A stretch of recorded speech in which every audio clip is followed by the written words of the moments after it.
علم تر کیف ضرب بس بیٹا رہ جا علم تر کیف ضرب اللہ مثلا کلمۃ طیبہ صدقت یا رب العالمین۔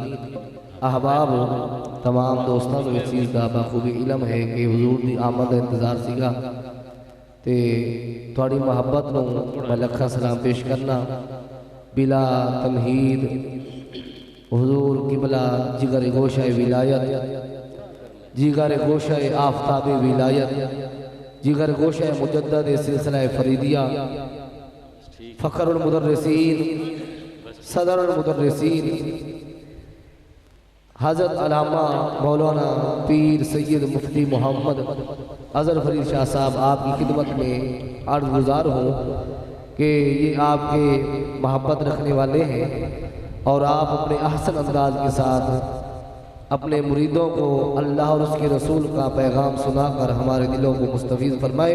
نعرہ تکبیر، نعرہ رسالت، نعرہ حیدری، جگر گوشہ آفتاب ولایت، جگر گوشہ آفتاب ولایت، جگر گوشہ فاتح عیسائیت، حضرت علامہ مولانا پیر مفتی محمد اظہر فرید شاہ۔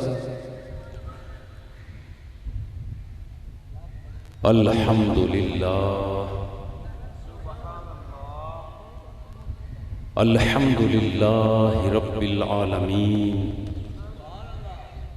والعاقبۃ للمتقین نحمدہ ونستعینہ ونستغفرہ ونؤمن بہ ونتوکل علیہ ونشہد ان لا الہ الا اللہ وحدہ لا شریک لہ ازلی ابدی دہری دینوی ولا اول لہ ولا آخر لہ ونشہد ان محمدا عبدہ ورسولہ والصلاة والسلام علی سید الانبیاء والمرسلین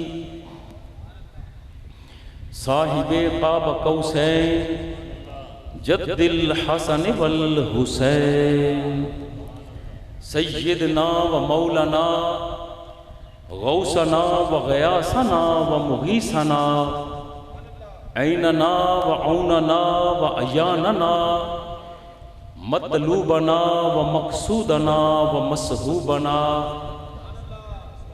ملجانا و مأوانا ابی القاسم محمد ابن عبداللہ وعلا آلہ الطیبین الطاہرین المطاہرین والشاہدین المشاہدین الشاکرین والسلام علی اصحابہ الاجمعین اما بعد فاعوذ باللہ من الشیطان الرجیم بسم اللہ الرحمن الرحیم ربنا وابعث فیہم رسول منہم یتلو علیہم آیاتک ویعلمہم الکتاب والحکمہ ویزکیہم انک انت العزیز الحکیم صدق اللہ العظیم ان اللہ وملائکتہ یصلون علی النبی یا ایہا الذین آمنوا صلو علیہ وسلموا تسلیما۔ ذوق نال درود شریف پڑھ دو یار۔ الصلاۃ والسلام علیکم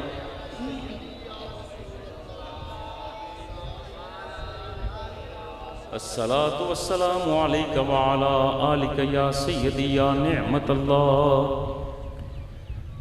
جو گدائے در رسول ہے، جو گدائے در رسول ہے، جو نبی کے قدموں کی دھول ہے، اسے مان لو تم شہنشاہ وہی کائنات کا پھول ہے۔ یہ چاند جس کا ستارہ ہے، وہ ردائے زہرا بطول ہے۔ یہ دین جس نے بچا لیا، وہ حسین کا ہی اصول ہے۔ جس زندگی میں علی نہ ہو، وہ سراب دھوکہ و بھول ہے۔ اظہر تیرا یقین یہ سب مومنوں کو قبول ہے۔ اللہ رب العزت کی بے حد حمد و ثنا، نبی مکرم، رسول محتشم، امام الانبیاء، حبیب کبریا، شہ ہرد و سرا، حضور علیہ الصلوۃ والسلام کی ذات بابرکات پر ہدیہ درود و سلام اور اہل بیت کی بارگاہ میں منقبت کا نذرانہ پیش کرنے کے بعد اللہ جل مجدہ سے یہ دعا ہے کہ ہم سب کی حاضری کو اپنی بارگاہ میں قبول و منظور فرمائے۔ یقیناً یہ میرے لیے، آپ کے لیے، ہم سب کے لیے خوشی کی بات ہے، فخر کی بات ہے کہ آج اللہ کے ولی کامل حضرت شیخ پیر سید منور حسین شاہ رحمۃ اللہ تعالی علیہ، ان کے قدموں میں بیٹھ کر محفل کا انعقاد ہو رہا ہے۔ یہ آپ کے لیے، میرے لیے اعزاز بھی ہے اور خوش قسمتی بھی ہے۔ آپ نے بڑی محبت سے اس محفل کا اہتمام کیا۔ یہ مہینہ بھی بڑی محبت والا، اس مہینے کے شب و روز بھی بڑی محبت والے، اور یہ لمحات جس میں ذکر خدا اور ذکر مصطفیٰ ہو رہا ہے، یہ بھی بڑی محبت والے لمحات۔ جب محبت کے اتنے مراحل اور مقامات ایک جگہ پر اکٹھے ہو گئے ہیں تو میرا دل چاہتا ہے کہ اب آپ سے بات کا آغاز بھی کروں تو محبت سے کروں۔ آپ عزیز دوست بھائی بیٹوں نے محبت کی بڑی داستانیں سنی ہوں گی۔ محبت کی داستانوں کے کردار آپ کے ذہنوں میں اور قلوب میں موجود ہوں گے۔ ممکن ہے کہ کوئی تو محبت کی داستان آپ کے ذہنوں میں آج کے دور کی ہو، ممکن ہے کہ آج سے 100 سال پہلے یا 500 سال پہلے یا 1000 سال پہلے کی کوئی داستان محبت آپ کے ذہن میں ہو۔ صاحبال سے چل کے آیا ہوں تو ایک داستان محبت میں بھی سنانا چاہتا ہوں۔ یہ داستان محبت آج کے دور کی نہیں ہے، یہ اب کی نہیں ہے، بلکہ یہ داستان محبت تب کی ہے جب اب تب اور یہ سب نہ تھا۔ اچھا یار میرا سونا تو ایتھے آ، تو میں داد سونی دیندہ پہ ایتھے آ، جی میرے کو سننا جے نا میرے نال ٹرو، ایتھے آؤ، گل ہوئی نا جی، گل ہے میرے عزیزو، تقریر کرنا جے فن ہے نا تو تقریر سننا بھی فن جے۔ 5-10 بندے بیٹھے ہوں نا تو وہ خطیب نو ٹور لیندے نے، او دی کوئی گل چنگی لگے تو انہوں ایک باری واہ واہ کر دے تو 10 قدم اگے جاندہ ہے۔ تو جے تسی چاہندے جے کہ آج میں ذرا تواڈے نال اڈاں بھی پرواز بھی کراں تو پھر میرے نال ٹرو۔ یہ ہے انداز زندہ باد۔ میں جو آپ کو داستان سنانا چاہتا ہوں یہ ہے داستان محبت الہیہ۔ اللہ رب العزت تو کنت کنزن مخفین کے حجابات میں تھا، رب نے یہ چاہا کہ اب میں پہچان لیا جاؤں، اب میں جان لیا جاؤں، میرا محبوب ہو جو مجھے چاہے جسے میں چاہوں، جو مجھے پکارے جسے میں پکاروں، جو مجھے دیکھے جسے میں دیکھوں۔ تو اللہ رب العزت نے سب سے پہلے اپنے محبوب کے نور کو خلق کر دیا، اور پھر رب نے یہ چاہا کہ اب میرے محبوب کا جمال 400 دکھائی بھی دے۔ تو رب نے اس کائنات کو بنایا، اس کائنات کو سجایا اور پھر نظام کائنات کو چلایا۔ اور یہ بات داستان محبت الہیہ یہاں پر رکتی نہیں ہے، رب نے اب یہ چاہا کہ میرے محبوب کا حسن و جمال بے نقاب و بے حجاب ظاہر ہو جائے۔ تو اللہ تعالیٰ نے اپنے محبوب کے نور کو پیشانی آدم میں سجا دیا، اور اللہ کے محبوب کا یہ نور ہر پاک طیب طاہر پیشانیوں سے ہوتا ہوا پہنچا تھا تو حضور کے جد امجد حضرت عدو تک پہنچا تھا۔ پھر یہ نور حضرت عدو نے عدنان کو دیا، عدنان نے معد کو دیا، موعد نے نزار کو دیا، نزار نے مزر کو دیا، مزر نے الیاس کو دیا، الیاس نے مدرکہ کو دیا، مدرکہ نے خزیمہ کو دیا، خزیمہ نے کنانا کو دیا، کنانا نے نظر کو دیا، نظر نے مالک کو دیا، مالک نے فہر کو دیا، فہر نے غالب کو دیا، غالب نے لوئش کو دیا، لوئی نے مرہ کو دیا، مرہ نے قصہ کو دیا، قصہ نے کلاب کو دیا، کلاب نے عبد مناف کو دیا، عبد مناف نے یہی نور حضرت ہاشم کو دیا، ہاشم نے عبد المطلب کو دیا، عبد المطلب نے یہی نور حضرت پرواز کرنے والے وہ ملائکہ جو پرواز کرتے ہوئے بارگاہ مصطفی کی طرف جا رہے ہوں گے، جب آپ کے علاقے کے اوپر سے گزرے ہوں گے، آپ کے نعروں کی آواز سن کر ذرا رکے ہوں گے، رکنے کے بعد ذرا گردن جھکا کر آپ کو دیکھا ہوگا اور جا کر مصطفیٰ کی بارگاہ کہیں گے یا رسول اللہ آپ کے دیوانے آپ کے نام پر جھوم رہے تھے۔ یہ انداز ہونا چاہیے۔ اللہ رب العزت جو اس کائنات کا خالق و مالک و مختار ہے، میرے اللہ نے اس کائنات کو بنایا بھی خوب، اسے سجایا بھی خوب، اور پھر نظام کائنات کو چلایا بھی خوب۔ اور اللہ رب العزت نے کائنات کے جس جوہر کو پیدا فرمایا، اس نے سب سے پہلے اللہ کی تسبیح بیان کی ہے۔ یسبح للہ ما فی السماوات و ما فی الارض، اللہ فرماتا ہے زمین اور آسمان کے درمیان جو کچھ ہے یہ اللہ کی تسبیح بیان کرتا ہے۔ اچھا بھی بات ذرا اور کھول کے بیان کر دیں، جس کی تعریف کائنات کا ذرہ ذرہ کرے وہ خدا ہے، اور جس کی تعریف خود خدا کرے وہ خدا کا مصطفیٰ ہے۔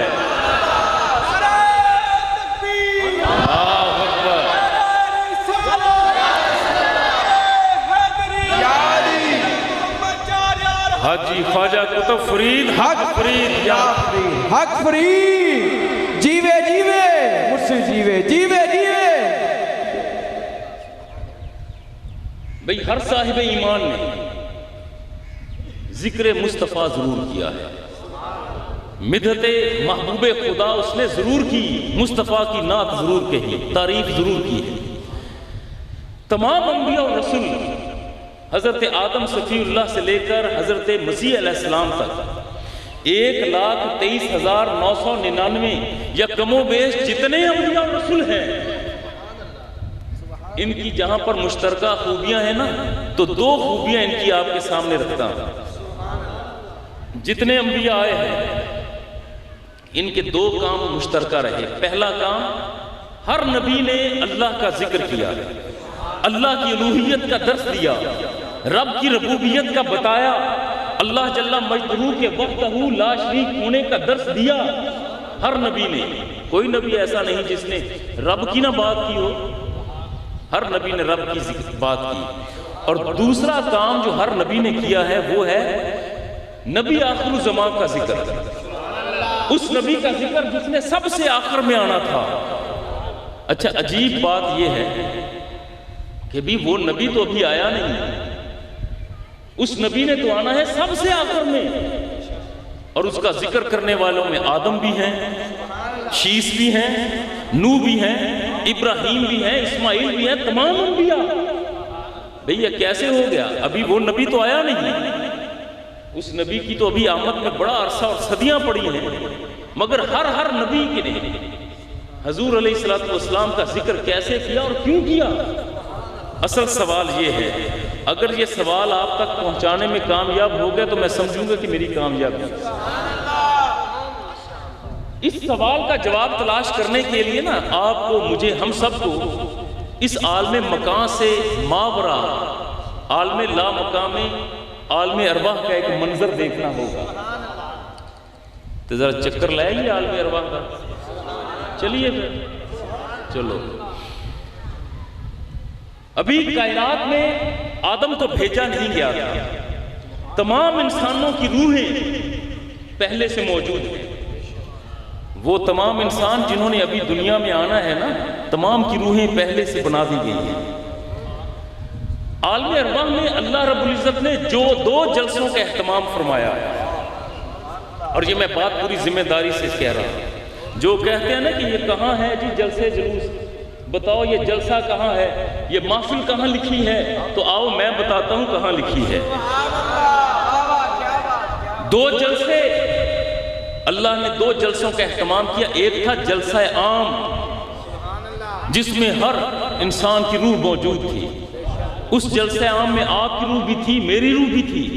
آج جو رب کو نہیں مانتے ان کی روحیں بھی تھیں.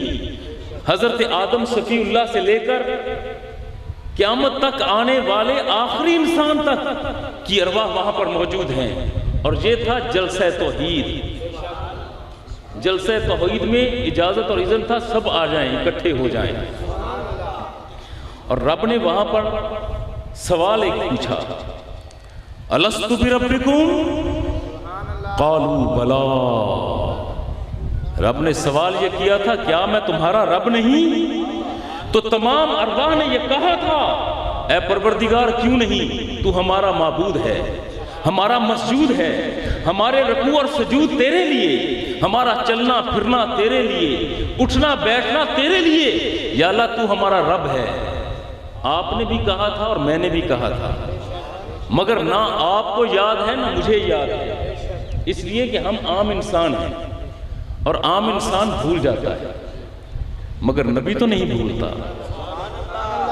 نبی نہیں بھولتا.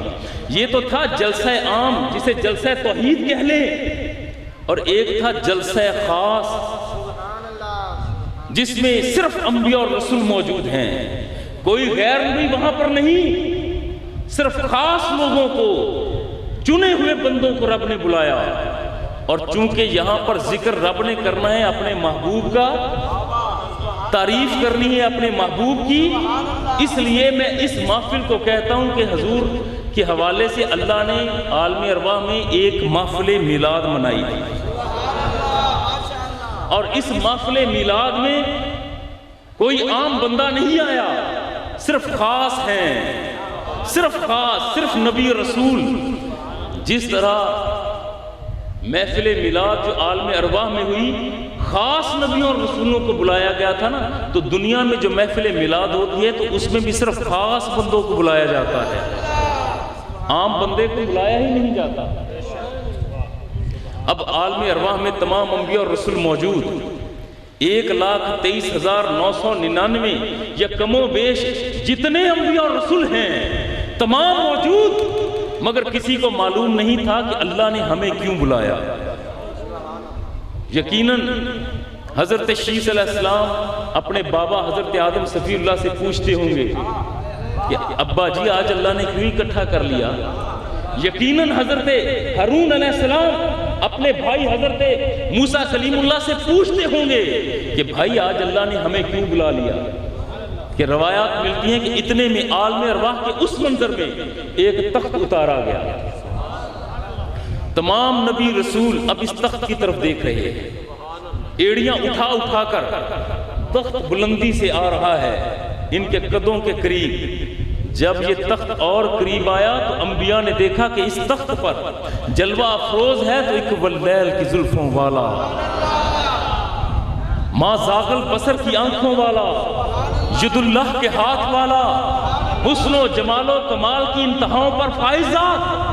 اور یہ نبی اور رسول اس حسین مکھڑے کو دیکھ رہے ہیں.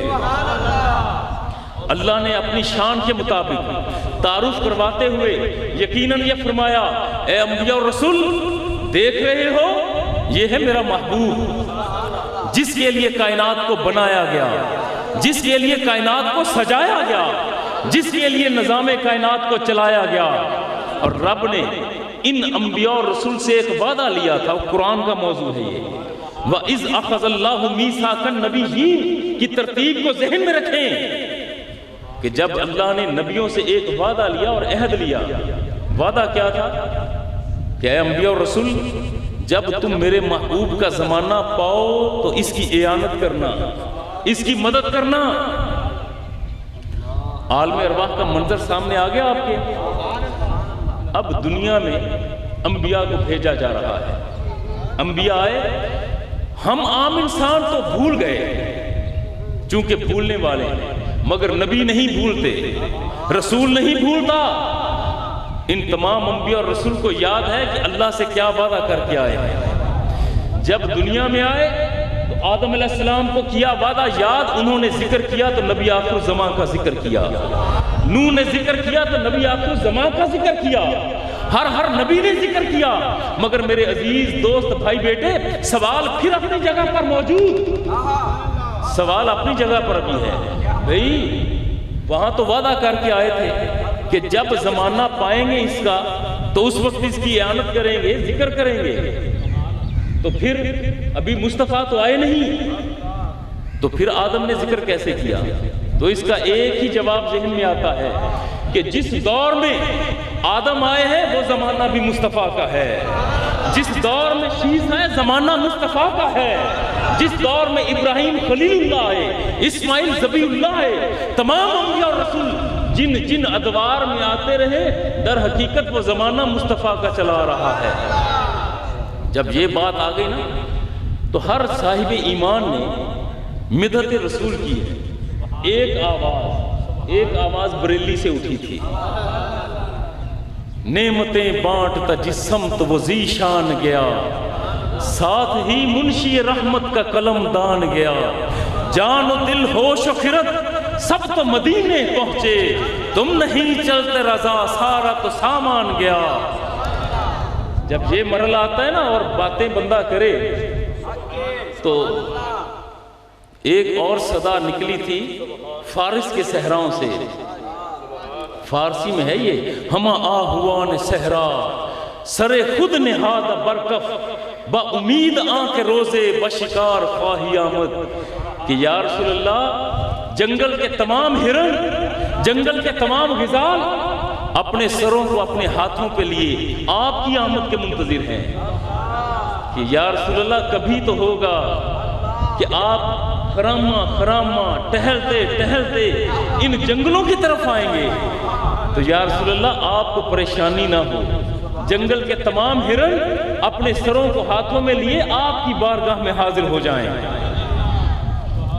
اور عشق میں ڈوبی ایک آواز حضرت قطب الدین بختیار کاکی رحمت اللہ علیہ. اچھا بھی آپ کا یہ کلام بڑا دلچسپ ہے, دل کے تاروں کو ہلا دینے والا کلام فارسی کا ہے, ساتھ میں اس کا ترجمہ بھی بیان کر دوں تاکہ ذوق پورا قائم رہے.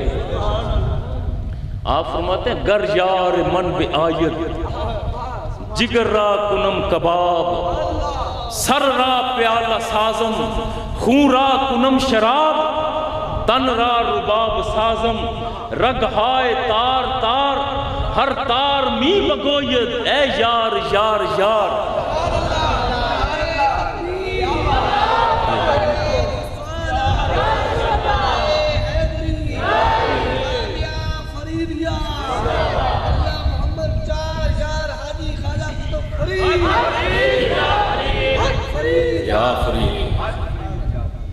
اب ترجمہ سوکھا ترجمہ آپ ذکر کرتے ہیں, عرض کرتے گر یار من بے آیت, اگر میرا محبوب آ جائے, میرا دلکش حسین سونا دل نشین محبوب آئے تو صحیح. گر یار من بے آیت جگر را کنم کباب, لوگوں میرا محبوب آئے تو میں اپنے جگر کے کباب بنا دوں. سر را پیالہ سازم خون را کنم شراب, میرا محبوب آئے تو صحیح, میرے سونے بیڑے میں قدم رکھے تو صحیح, اپنے دل کا چہرے سے نقاب ہٹائے تو صحیح. میرا محبوب آئے تو اس کی آمد کی خوشی میں اپنے سر کا پیالہ تیار کر دوں, اپنے خون کو بطور مشروب اس پیالے میں اڈیل دوں. تن را رباب سازم رگ ہائے تار تار ہر تار می بگوید اے یار یار یار. اچھا یار کرتے ہیں میرا محبوب آ جائے, وہ پہنچے تو اس کی آمد کی خوشی میں میرا بدن خوشی کے ساتھ پورا رباب بن جائے, میرے بدن کی تمام رگیں اس رباب کی تاریں ہو جائیں, اور پھر جس تار کو ہلا دیا جائے, جس تار کو چھیڑ دیا جائے, آواز ایک ہی نکلے, او میرے یار, او میرے پیار, او میرے محبوب. تن را رباب سازم رگ ہائے تار تار ہر تار می بگوید اے یار یار یار. یہاں پر ذکر ہو رہا ہے نا کہ جو مصطفیٰ کی مدحت کرتے ہوئے ذکر کیا تو شہنشاہ گولڑا کا ذکر نہ ہونا تو بات ادھوری ادھوری لگتی ہے. آپ بھی بیٹھے ہوئے آنکھوں سے آنسو رواں ہیں اور کہتے جا رہے ہیں اج سکھ متران دی ودھیری اج سکھ متران دی ودھیری کیوں دلڑی اداس گھنیری لوں لوں وچ شوق چنگیری اج نینا لائیاں کیوں جھڑیاں.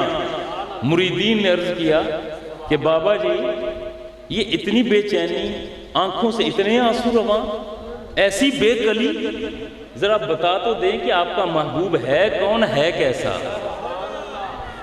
مکھ چند بدر شاشانی ہے متھے چمک دی لاٹ نورانی ہے کالی زلف تے اکھ مستانی ہے مخمور اکھی ہن مد بھریاں اس صورت نو میں جان آکھاں. یار آندہ جے تے پھر پڑھ لو.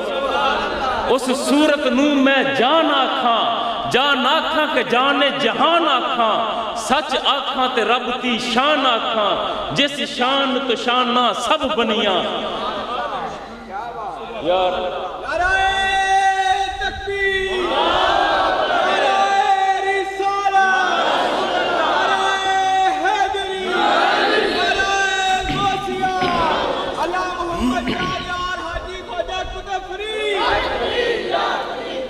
اچھا بھی نبیوں نے تو ذکر کیا نبی آخر الزمان کا رسولوں نے بھی ذکر کیا مگر اس باذوق محفل میں محبت کرنے والوں کی اس محفل میں پیار کا درس لینے اور دینے والوں کی اس محفل میں عشق کے نشیب و فراز سے آشنا اس محفل میں ایک ایسے بندے کا ذکر کرنے والا ہوں جو مصطفیٰ کی جلوہ گری سے ولادت بسعادت سے 1000 سال پہلے اس دنیا میں موجود تھا اور عشق کا ناگ اسے بھی ڈس چکا تھا.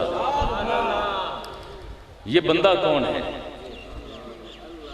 یہ بندہ نہ تو کوئی نبی ہے نہ رسول ہے نہ کسی نبی رسول کا یہ صحابی ہے نہ یہ بندہ کوئی مقام ولایت پر سیدھا سادہ دنیا دار بلکہ اقتدار کا حریص بندہ ہے مگر مصطفیٰ کی محبت میں گرفتار ہو گیا تھا. یہ بندہ کون تھا؟ یمن کا بادشاہ طبا اس کا نام ہے ہمجری خاندان سے ہے. اس طبا کے ذہن میں ایک بات آئی بھئی اس وقت دنیا میں آدھی دنیا پر کیسر کی حکمرانی ہے آدھی دنیا پر کسرا کی حکمرانی ہے.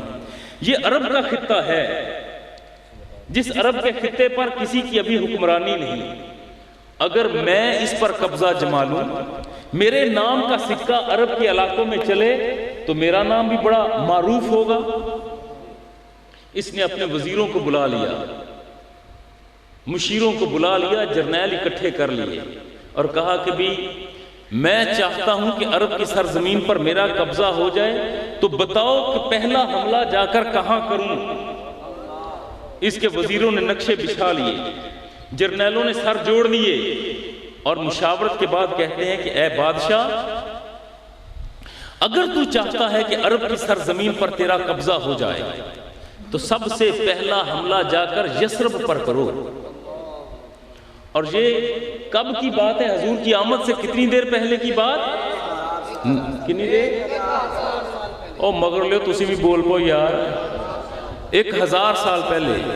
یہ بات اس لیے دہرا رہا ہوں کہ یہ بات لطف اور سرور لینے کے لیے آپ کو یہ تاریخ یاد رکھنا ضروری ہے کہ حضور کی آمد سے 1000 سال پہلے کی یہ بات. بادشاہ نے اپنی فوجوں کو اکٹھا کیا تیار کیا اور یثرب شہر کی طرف روانہ ہو گئے. یثرب شہر جب قریب پہنچے نا تو شہر کے لوگوں نے یہ جان لیا کہ بھئی یمن دا بادشاہ پہنچ کے آ گیا. تلواریں ساتھ ہیں اسلحہ ساتھ ہے فوجی ساتھ ہیں. یہاں پر ایک قلعہ تھا یثرب شہر میں. انہوں نے قلعے کے اندر داخل ہو کر دروازے بند کر لیے. بادشاہ نے آتے ہی اپنے فوجیوں سے کہا کہ تیر اندازی شروع کرو، شام تک یہ قلعہ مجھے فتح چاہیے۔ فوجیوں نے اس قلعے کو گھیر لیا، یثرب شہر پر تیروں کی برسات شروع کر دی، تیروں کے آگے آگ لگا کر شہر کو جلا رہے ہیں، لوگ زخمی ہو رہے ہیں۔ لیکن عجیب بات یہ ہے کہ جواباً کوئی تیر اس قلعے سے ان لوگوں کی طرف نہیں آتا۔ جب کبھی طبا کے فوجی قلعے کی دیوار کے قریب جاتے تو مزاحمت ہوتی، اگر دور سے تلوار اور وہ تیر پھینک رہے ہیں تو پھینکتے رہے۔ شام ہو گئی، یہ قلعہ فتح نہ ہوا، فوجی تھک ہار کر اپنے اپنے خیموں میں آئے تو روایات ملتی ہیں کہ قلعے کا مرکزی دروازہ، اس کے ساتھ ایک چھوٹا دروازہ تھا، چھوٹا دروازہ کھلا، 6 افراد وہ قلعے سے باہر آئے، انہوں نے سروں پر کھجوروں کے تھال رکھے ہوئے ہیں، کندھوں پر پانی کے مشکیزیں ہیں، چلتے ہوئے سیدھا حملہ آور فوجیوں کے خیموں میں آئے اور آ کر کہتے کیا ہے؟ اے یمن کے فوجیوں، تم بڑی دور سے آئے، صحرا بیابان جنگلوں کو پار کر کے آئے ہو، تمہارے بادشاہ نے تو تمہیں آرام بھی نہ کرنے دیا، آئے تم جس نیت سے بھی ہو، ارادہ تمہارا جو بھی ہو، مگر ہو تو ہمارے مہمان نہ، تمہیں بھوک لگی ہوگی، ہمارے شہر کی کھجوریں بڑی میٹھی ہیں، لو کھجوریں کھا لو، ہمارے شہر کا پانی بڑا ٹھنڈا ہے، یہ پانی پیو۔ وہ لوگ حیران ہیں کہ یہ لوگ کیسے ہیں۔ بادشاہ نے طبا نے یہ منظر دیکھا تو انہیں اپنے خیمے میں بلایا، ادھر آؤ، بلا کر طبا کہتا ہے کہ کیا تم جانتے ہو کہ میں کون ہوں، کس ارادے اور نیت سے آیا ہوں؟ ان میں سے ایک شخص آگے بڑھ کر کہتا ہے ہاں بادشاہ، ہم جانتے ہیں کہ تیرا نام طبا ہے، ہمجری خاندان سے ہو، یمن کے تم بادشاہ ہو، اپنی فوجوں کو لے کر آئے ہو تاکہ ہمارے شہر پر قبضہ جما لو، تم ہمارے سروں کو تن سے جدا کرنا چاہتے ہو، ہمارے بچوں کو یتیم بنانا چاہتے ہو، ہماری بیویوں کو تم لونڈیاں بنانا چاہتے ہو۔ اے بادشاہ، ہم سب جانتے ہیں۔ تو طبا نے کہا سب جانتے ہو تو میدان میں نکلتے نہیں، کیا تمہارے اندر غیرت نہیں؟ کیا جوش اور جذبہ نہیں؟ کیا تم لڑنا نہیں جانتے؟ تو وہ شخص جو بات کر رہا تو اس نے کہا بادشاہ یہ تانا نہ دے کہ لڑنا نہیں جانتے، ہمارے اندر غیرت بھی ہے، جوش اور جذبہ بھی ہے، ہمارے بچے تلواروں کے سائے میں پل کر جوان ہوتے ہیں، ہم لڑنا بھی جانتے ہیں، مرنا اور مارنا بھی جانتے ہیں، لیکن بات یہ ہے کہ جب ہم میدان میں اترے تو تمہارے فوجیوں کے سامنے آئے نا تو بہت سے تمہارے فوجی مریں گے اور بہت سے ہمارے لوگ مریں گے۔ اے بادشاہ، ابھی ہم مرنا نہیں چاہتے۔ یہ عجیب بات کی۔ اس نے کہا بھئی یہی تو بزدلی کہ تم موت سے کترا رہے ہو۔ بادشاہ، موت سے نہیں ڈرتے، ہمارے ساتھ معاملہ عشق کا ہے، ہمارے ساتھ معاملہ پیار اور محبت کا ہے۔ اے پکھا تھوڑا یورا کر دو، یورا کر دو، اور کر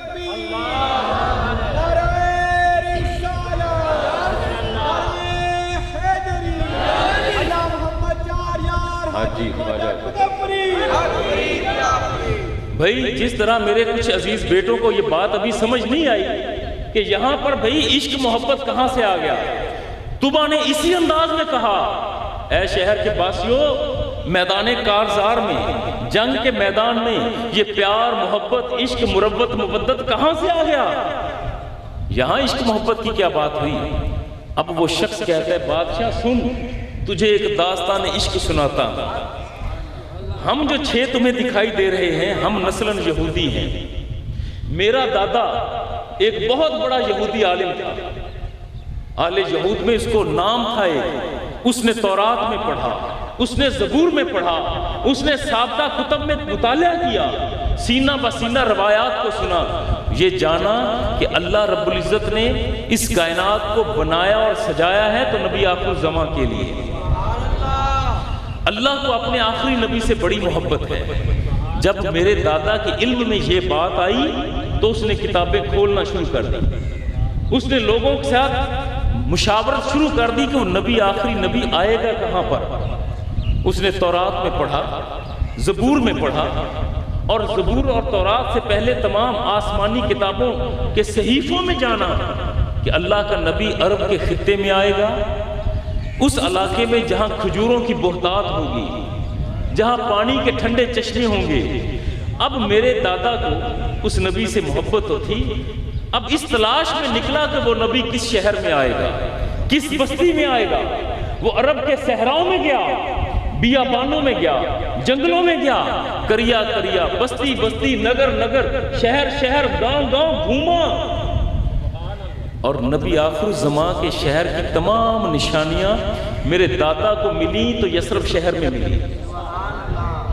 جب یثرب شہر میں نشانیاں ملی تو اے بادشاہ میرے دادا نے گھر بار کو چھوڑ دیا، مال منال چھوڑ دیا، بیوی بچوں کو ساتھ لیا، دوست احباب کو ساتھ لیا، شاگردوں کو ساتھ لے کر جنگلوں کو، بیابانوں کو، صحراؤں کو پار کرتے ہوئے اس نے آ کر ڈیرے لگا لیے اسی یثرب شہر میں تاکہ اس نبی کی زیارت کر سکے۔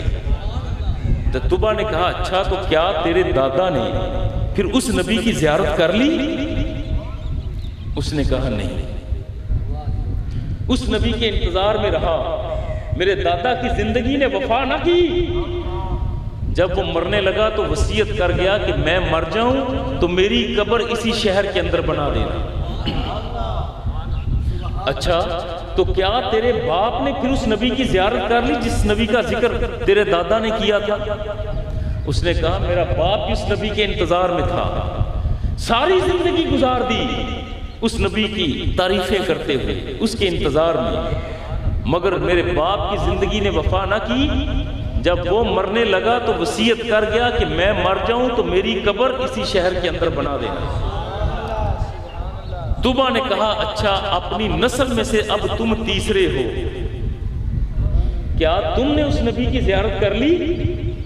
وہ کہتا ہے کہ بادشاہ زیارت نہیں کر پائے اسی لیے تو زندہ رہنا چاہتے ہیں، اسی لیے تو چاہتے ہیں کہ زندہ رہیں تاکہ اس نبی کی زیارت کریں۔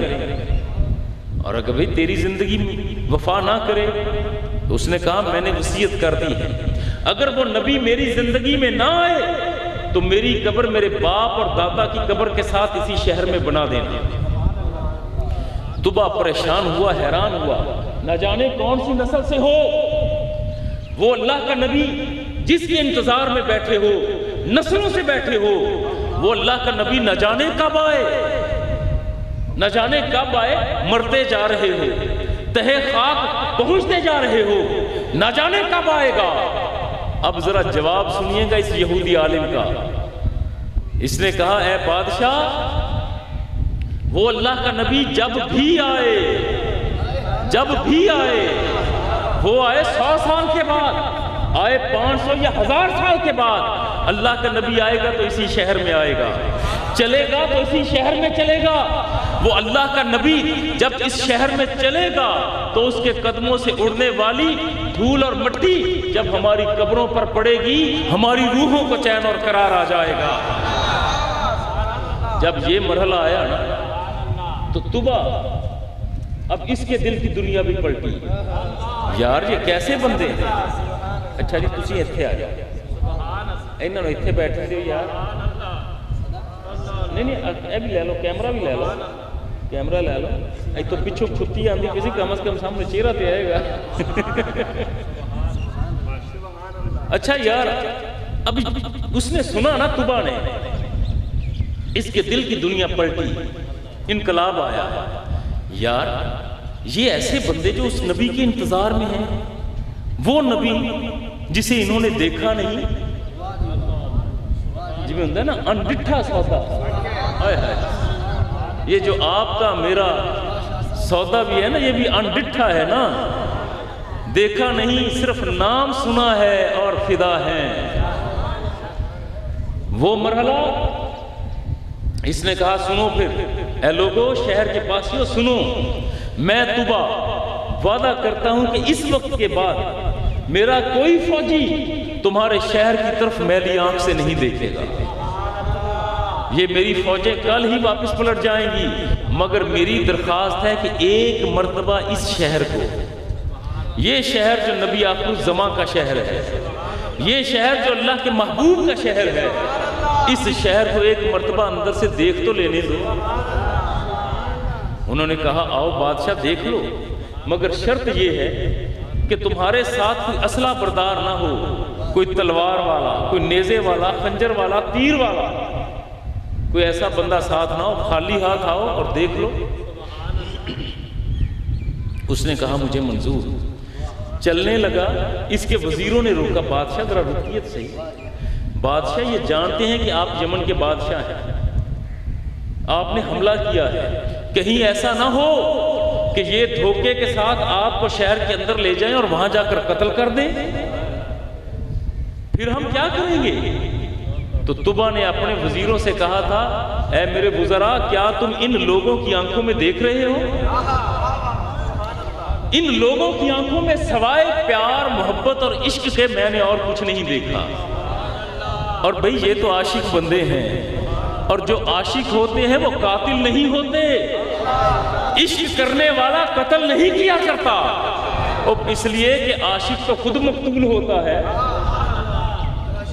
لہذا میں ان کے ساتھ جاتا ہوں۔ شہر دروازہ کھولا گیا، اس کے وزیر اندر چلے گئے، مشیر اندر چلے گئے، وہ یہودی علماء اندر چلے گئے، طبع بھی باہر کھڑا ہے۔ یہودی علماء نے کہا اے بادشاہ، تجھے تو بڑا شوق تھا کہ اس شہر کو اندر سے دیکھوں، اب جب دروازہ کھول دیا تو شہر کے اندر آتے کیوں نہیں؟ تو طبع کہتا ہے کہ لوگوں، پہلے مجھے معلوم نہ تھا کہ یہ شہر کس کا ہے، پہلے میں جانتا نہیں تھا کہ یہ شہر اللہ کے محبوب نبی کا شہر ہے، اب جان گیا ہوں۔ پہلے اس شہر میں داخل ہونے سے پہلے مجھ طبع کو اپنے جوتے تو اتار لینے دو۔ طبع نے اپنے جوتے یثرب شہر کے باہر اتارے، گردن جھکا کر ہاتھ باندھ کر شہر میں داخل ہوا، روتا ہوا، کبھی اس دیوار سے لپٹتا ہے، رو کر کبھی اس دیوار سے لپٹتا ہے، کبھی کسی درخت سے لپٹ کر کہتا ہے کہ اے شہر کی در و دیوار، کیسی خوش قسمت ہو کہ تم نبی آخر الزماں کی زیارت کرو گی۔ اے شہر کی در و دیوار، جب تم اس کی زیارت کرو تو خدا را زبان حال سے اس نبی کی بارگاہ میں میرا بھی سلام پیش کر دینا۔ اب یہ طبع علماء جانتے ہیں، مختلف روایات ہیں، ایک روایت میں ہے کہ 1 مہینہ ٹھہرا، دوسری روایت ہے کہ 6 مہینے تک یہی طبع اس شہر میں ٹھہرا۔ یہ ٹھہرا اس لیے کہ بھی ممکن ہے کہ میری موجودگی میں وہ نبی تشریف لے آئیں، مگر جب وہ تشریف نہ لائے تو اسی طبع نے یثرب شہر کے اندر 2 منزلہ مکان بنوایا، 2 منزلہ مکان تعمیر کروایا کہ بھئی یہ اس نبی کے لیے بنا رہا جو آئے گا، اور یہودی عالم سے کہا کہ تم اس مکان میں رہو، اور ایک خط لکھا حضور کی طرف، اور حدیث کی تمام کتابوں میں طبع کا خط منقول ہے، طبع کا خط جو حضور کی طرف لکھا تھا۔ اور یہ کتنی دیر پہلے لکھا تھا خط؟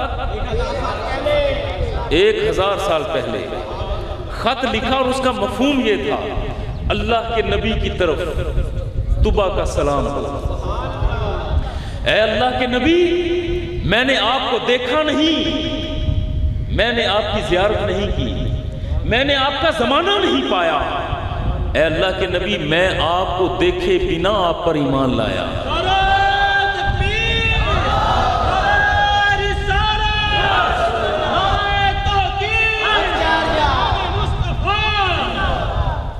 میں آپ کو دیکھے بنا آپ پر ایمان لایا، آپ کے خالق و مالک پر ایمان لایا، آپ پر نازل ہونے والی کتاب پر ایمان لایا۔ اے اللہ کے نبی، کل قیامت کے دن جب آپ اپنے دامن رحمت میں اپنے گناہگار امتیوں کو جگہ دیں تو خدا را مجھ طبع کو بھی یاد رکھیے گا۔ یہ خط لکھا، مہر لگائی طبع نے، اور یہ خط اس بڑے عالم کو دے دیا، اسے کہا یہ اپنے پاس رکھو، اگر تمہاری زندگی میں آ جائیں تو یہ خط پیش کر دینا، یہ ان کی امانت ہے۔ اگر تیری زندگی وفا نہ کرے تو اسی مکان میں تیرا بیٹا ٹھہرے. یہ خط اس کے پاس بھی امانت ہے. حتیٰ کہ میری یہ امانت اس نبی کی بارگاہ میں پہنچنی چاہیے. یہ کہہ کر طبا تو واپس گیا یمن، اور اب اس 2 منزلہ مکان میں یہ یہودی ٹھہرتا ہے، انتظار میں ہے. یہ فوت ہو گیا، اس کا بیٹا یہاں پر ہے، انتظار میں. وہ فوت ہوا تو اس کا بیٹا. 1000 سال کی مسافت طے کرتے کرتے یہ خط نسل در نسل مسافت طے کرتے کرتے کرتے کرتے پہنچا تھا تو حضرت ابو ایوب انصاری کے پاس. اسی یہودی عالم کی نسل سے ہیں. اب یہاں پر ایک اور بات کی پرت کھول دوں. سیرت کی تمام کتابوں میں، آپ نے بھی پڑھا ہوگا، میں نے بھی پڑھا، سیرت کی تقریباً تمام کتابوں میں ایک بات لکھی ہے کہ جب حضور علیہ السلام مکہ سے ہجرت کر کے مدینہ آئے ہیں تو مدینہ میں آپ نے قیام فرمایا تھا تو حضرت ابو ایوب انصاری کے مکان میں قیام کیا. یہ پڑھا ہے نا؟ تو بھائی میرا موقف یہاں پر یہ ہے کہ جو علامہ سمہودی رحمۃ اللہ علیہ نے وفاء الوفا میں لکھا، بھئی یہ مکان جو 2 منزلہ مکان تھا جس میں ابو ایوب انصاری رہ رہے تھے، یہ وہ مکان تھا جو طوبا نے بنوایا تھا. اور طوبا نے کس لیے بنوایا تھا؟ کہ یہ نبی آخر الزماں کے لیے ہے. مدینہ میں آ کر مصطفیٰ صلی اللہ علیہ وبارک وسلم حضرت ابو ایوب انصاری کے مکان میں نہیں ٹھہرے، بلکہ ابو ایوب انصاری مصطفیٰ کے مکان میں ٹھہرا ہوا تھا. یہاں پہنچے تو ابو ایوب انصاری کو یہ خبر ہوئی نا کہ بھی وہ جلوہ گری فرما چکے.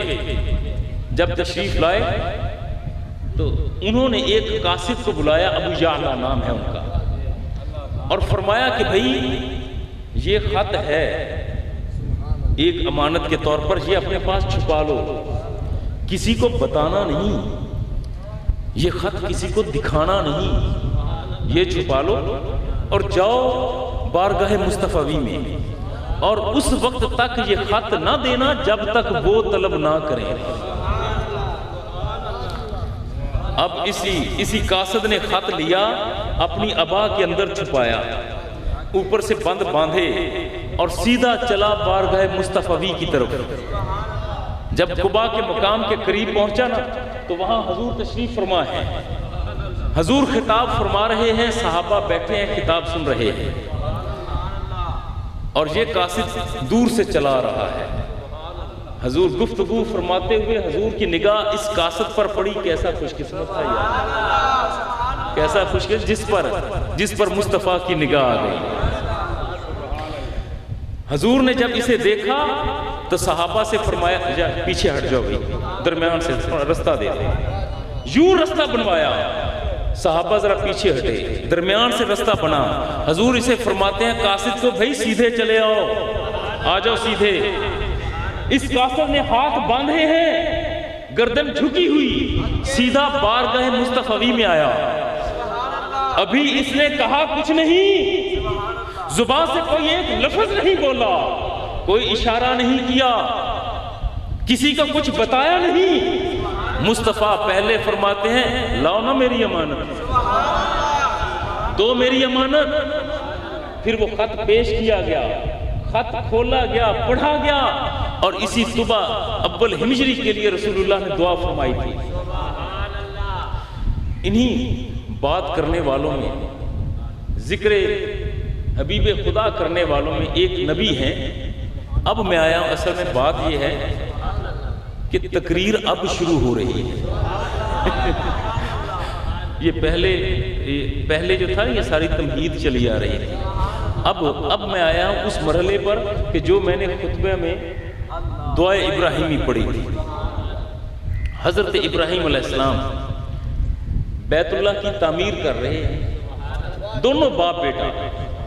حضرت اسماعیل علیہ السلام پتھر اٹھا کر لاتے ہیں دور سے، حضرت ابراہیم علیہ السلام ان پتھروں کو ساتھ ایک دوسرے کے جوڑ کر اللہ کا گھر بنا رہے ہیں. بیت اللہ کی تعمیر پوری ہو گئی. تو جب جس طرح ہوتا ہے نا مزدور مزدوری کرتا ہے تو پھر اجرت اور محنت افزانہ ہوتا ہے. تو رب کی طرف سے اشارہ یہ ہوا اچھا بھائی ابراہیم تو نے بڑا کام کیا، میرا گھر بنایا، اب مانگ کیا مانگتا ہے. تو حضرت ابراہیم علیہ السلام نے اپنی ذات کے لیے کچھ نہیں مانگا، مانگا ہے تو پوری کائنات کے لیے مانگا ہے. دعا کرتے ہیں ربنا وابعث فیہم رسولا منہم، اے پروردگار ان میں اپنا رسول بھیج جو انہی میں سے ہو. اس وقت تمام انبیاء اور رسول کی نمائندگی فرما رہے ہیں، اس لیے جمع کا صیغہ ہے، اشارہ کر کے آگے جا رہا. اور وہ لوگ جو کہتے ہیں کہ رسول اللہ کو نبوت 40 سال کی عمر میں ملی، ان کے لیے یہ پیغام ہے.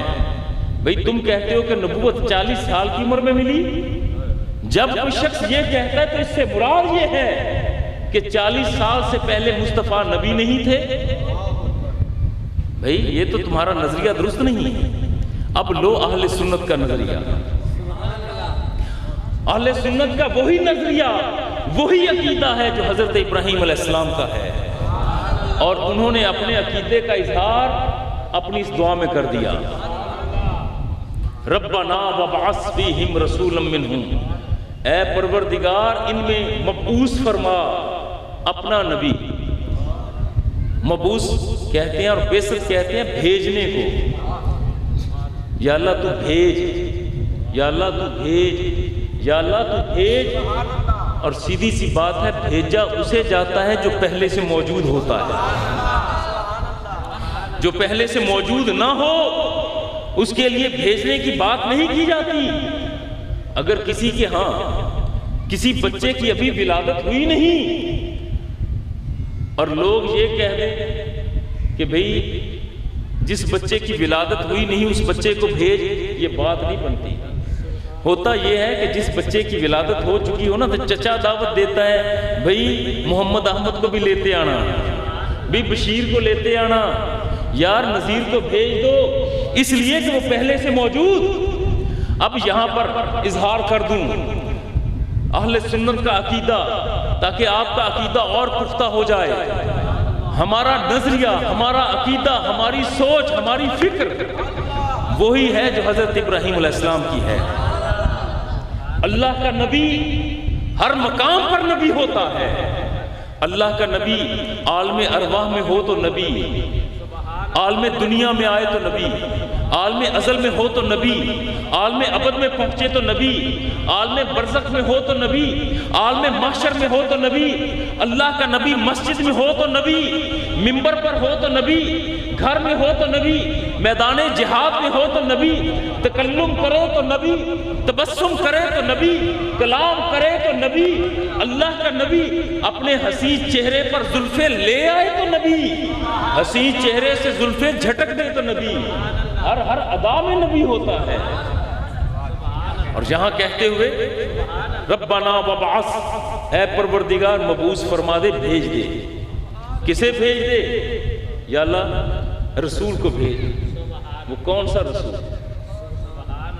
جسے اللہ رب العزت نے کائنات کے تمام حسن و جمال و کمال، خوبیاں، علم اور حلم عطا کرنے کے بعد رب نے فرمایا تھا انا اعطیناک الکوثر، اے محبوب ہم نے آپ کو خیر کثیر عطا فرمائی. اچھا یار کتنی دیر ہوگی گل کرتے ہیں؟ ٹائم کتنا ہو گیا؟ کتنا ٹائم ہو گیا گل کرتے ہیں؟ نہیں گل کرتے ہیں کتنی دیر ہوگی؟ گھنٹہ ہو گیا کہ بعد یہاں یہ ذکر کرتا چلا جاؤں. بھئی جب بات آتی ہے نا جمال کی اور کمال کی تو حضرت جبریل امین مصطفیٰ کی بارگاہ میں نا کچھ گزارشات انہوں نے کی تھی، اور انہی گزارشات کو حضرت اقبال نے اشعار کے کالم میں ڈھالا تھا، اور وہ ہے آفا کہا گردید آفا کہا گردید مہرے بتاں پر زید بسیار خوباں دید لیکن تو ذات دیگری. جبریل عرض کر رہے ہیں بارگاہ مصطفی میں کہ یا رسول اللہ آفا کہا گردید مہرے بتاں پر زید یا رسول اللہ میں آسمان کی بلندیوں پر رہا، میں نے مشرق اور مغرب کو دیکھ لیا، شمال اور جنوب کو پرکھ لیا۔ یا رسول اللہ میں نے بڑے بڑے حسین دیکھے، بڑے بڑے محجبی دیکھے، بڑی بڑی خوبیوں والے دیکھے، بڑے بڑے کمالات رکھنے والے دیکھے۔ یا رسول اللہ میں نے آدم کو بھی دیکھا، آدم کے انداز تبلیغ کو بھی دیکھا، میں نے نوح کو دیکھا، نوح کے گریہ زاری کو دیکھا۔ اے اللہ کے یا نبی میں نے ابراہیم کو دیکھا، ابراہیم کے انداز ادا کو دیکھا، میں نے اسماعیل کو دیکھا، اسماعیل کے انداز وفا کو دیکھا، میں نے موسیٰ کو دیکھا، موسیٰ کے جاہ و جلال کو دیکھا، میں نے عیسیٰ کو دیکھا، عیسیٰ کے دستے کمال کو دیکھا، میں نے یوسف کو دیکھا، یوسف کے حسن و جمال کو دیکھا۔ مگر یا رسول اللہ مجھے یہ کہنا پڑا، آفا کہا گردید ام مہرے بتاں ورزید ام بسیار خوباں دید ام، لیکن تو ذات دیگری کہنا کیا چاہتے ہیں، بتانا کیا چاہتے ہیں، عرض کیا کر رہے ہیں؟ سیدھی سی بات ذرا چٹکے انداز میں بات ہو جائے۔ بات یہ کر رہے ہیں جبریل بارگاہ مصطفی میں کہ یا رسول اللہ سارے حسینوں کے حسن ایک طرف، سارے جمیلوں کے جمال ایک طرف، کمال رکھنے والوں کے کمال ایک طرف، یا رسول اللہ آپ کی زلف کا اقبال ایک طرف۔ نعرہ تکبیر، نعرہ رسالت، نعرہ تحقیق، شان مصطفیٰ۔ جب بات جمال مصطفیٰ کی آتی ہے نا تو ایک اور صحابی رسول ہے طارق بن عبداللہ۔ میری کوشش یہ بن رہی ہے پوری تقریر اور خطاب کے درمیان کہ میں آپ کو زیادہ پیچیدگی کی طرف نہ لے جاؤں، جہاں ذرا پیچیدگی آتی ہے وہاں کوئی نہ کوئی واقعہ آپ کو سنا دیتا ہوں تاکہ دلچسپی قائم رہے۔ اچھا یار یہ جو آج اظہر فرید اتنی کھل کے باتیں کر رہا ہے نا، تو میں ذاتی طور پر یہ خیال کرتا ہوں کہ اس میں کمال میرا نہیں ہے، اس میں کرامت ہے اس ولی کامل کی۔ یہ ہمارے بزرگ آپ سب کے ہم سب کے بزرگ حضرت پیر سید منور حسین شاہ رحمۃ اللہ تعالیٰ علیہ، یہ یقیناً ان کی نگاہ فیض چل رہی ہے۔ ہمارے وہ رشتے میں قریبی بھی ہیں، ماموں جی ہم سب بہن بھائی کہا کرتے تھے۔ یہ یقینی طور پر یوں محسوس ہوتا ہے کہ جیسے وہ تشریف لائے ہیں کمر پر ہاتھ رکھ کے کہتے اچھا اظہر اے بھی سنا، اچھا اظہر اے بھی سنا دے۔ ایک اور ہیں طارق بن عبداللہ، صحابی رسول ہیں۔ لوگوں نے پوچھا اے طارق یہ تو بتا کہ تو ایمان کب لایا اور مسلمان کب ہوا؟ تو طارق بن عبداللہ کہتے ہیں صحابہ سے کہ یار بات یہ ہے کہ ہمارا قافلہ، ہمارا قبیلہ پکھی واسوں کا قبیلہ ہے، خانہ بدوش قبیلہ، جپسیز کا قبیلہ، جو عرب کے ایک علاقے سے خریداری کرتا، جہاں سودا اچھا بکتا وہاں بیچ دیتے۔ ہمارا قبیلہ سفر کرتے ہوئے مدینہ کے باہر اس نے پڑاؤ کیا۔ جب مدینہ کے باہر آیا نا تو ہمارے قبیلے کا سردار کہتا ہے کہ طارق یہاں پر خیمے لگوا دو، یہاں پر کچھ دیر پڑاؤ کریں گے۔ خیمے لگا دیے، ہمارے پاس بیچنے کے لیے اونٹ تھے اور سردار خود چلے گیا شہر کی طرف اور میں بیٹھ گیا اونٹوں کے سامنے اور چہرہ شہر کی طرف۔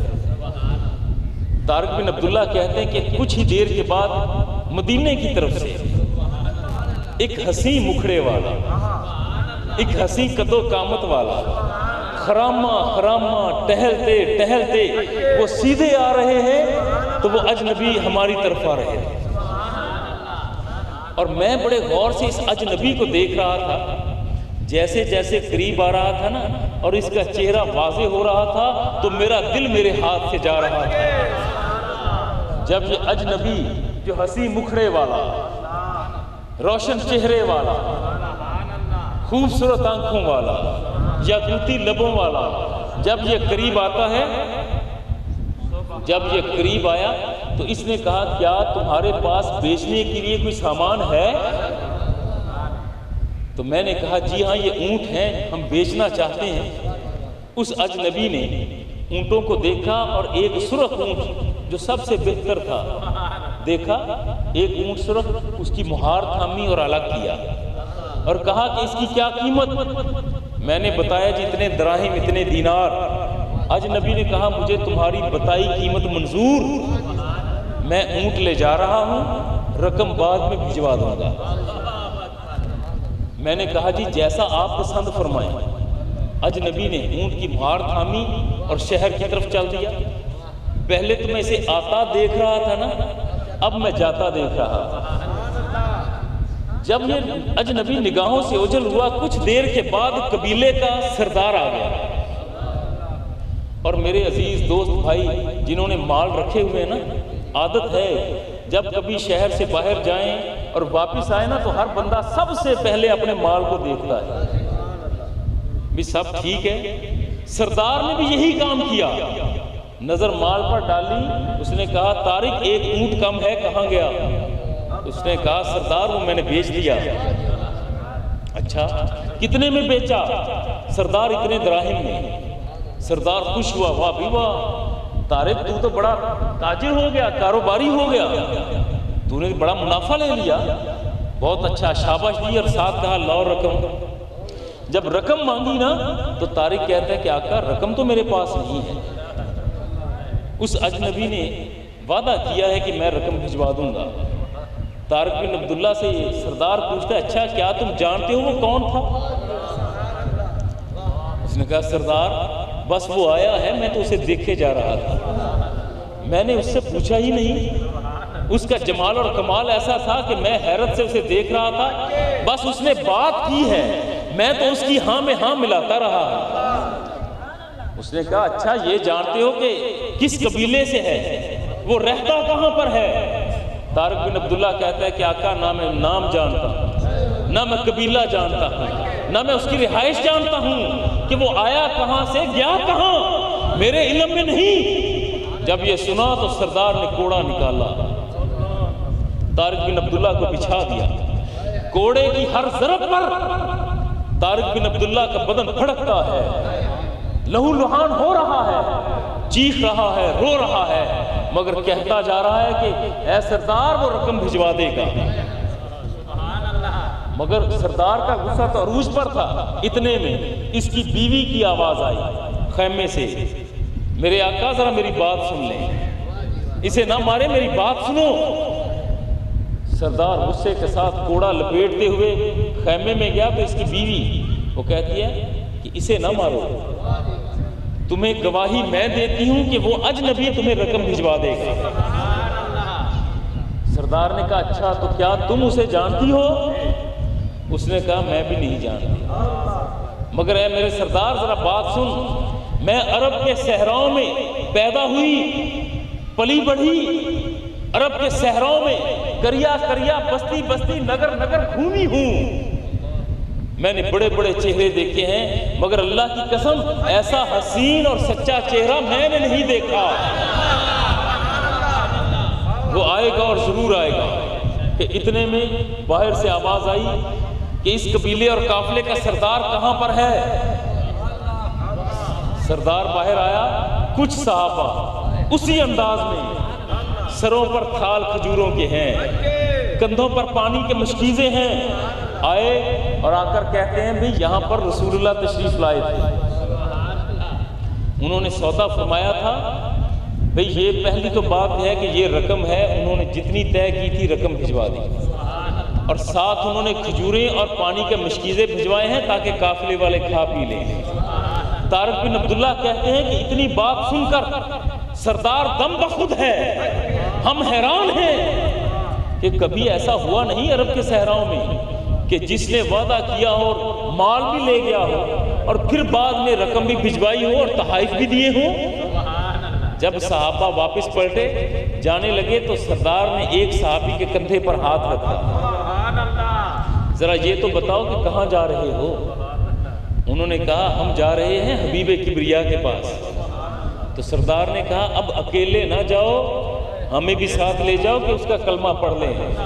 طارق بن عبداللہ کہتے ہیں کہ اس مرحلے پر ہم نے باقاعدہ طور پر سارے قبیلے نے اسلام قبول کیا تھا. ربنا وابعث فیہم رسولا منہم یتلو علیہم آیاتک ویعلمہم الکتاب والحکمہ. میرا خیال ہے کہ کوئی ایک لفظ چھوڑ میں دوبارہ آیت پڑھتا ہوں. ربنا وابعث فیہم رسولا منہم یتلو علیہم آیاتک وَيُعَلِّمُهُمُ الْكِتَابَ وَالْحِكْمَةَ وَيُزَكِّيهِمْ إِنَّكَ أَنْتَ الْعَزِيزُ الْحَكِيمُ. اے اللہ ان میں رسول بھیج جو انہی میں سے ہو, ان پر تیری آیات کی تلاوت کرے, انہیں کتاب و حکمت کی تعلیم دے, ان کا تزکیہ نفس کرے. اے پیارے اللہ کرم کر دے. اللہ جل مجدہ آپ کی میری ہم سب کی حاضری کو اپنی بارگاہ میں قبول و منظور فرمائے. وصلی اللہ تعالی علی خیر خلقہ محمد وآلہ واصحابہ اجمعین. بسم اللہ الرحمن الرحیم. اللہم صلی علی سیدنا و مولانا محمد وعلی آل سیدنا و مولانا محمد وبارک وسلم وصلی علیہ. اے پیارے اللہ, اے رب لم یزل, آج کی اس محفل شریف میں پڑھی گئی آیات کا ثواب, کہے گئے کلمات کا ثواب, نعت خوانی کا ثواب, بیان کی گئی روایات کا ثواب, توامہ حضر کا ثواب, سید المرسلین حضور علیہ السلام کے دربار گوہر بار میں پیش کرتے ہیں. قبول و منظور فرما. آپ کے وسیلہ جلیلہ سے تمام انبیاء اور رسول, اہل بیت عظام, صحابہ اکرام, صحابیات, تابعین, تبع تابعین, تمام سلاسل اولیاء, سلسلہ قادریہ, فریدیہ, چشتیہ, نقشبندیہ, سہروردیہ کے اولین و آخرین کی بارگاہوں میں پیش کرتے ہیں. قبول فرما. حضور کے وسیلہ سے ہم سب کے ماں باپ, بہن بھائی, بیٹے بیٹیاں, اعزاء اقربا جو دنیا سے رحلت کر گئے, ان کی ارواح تک اس کا ثواب پہنچاتے ہیں. قبول و منظور فرما.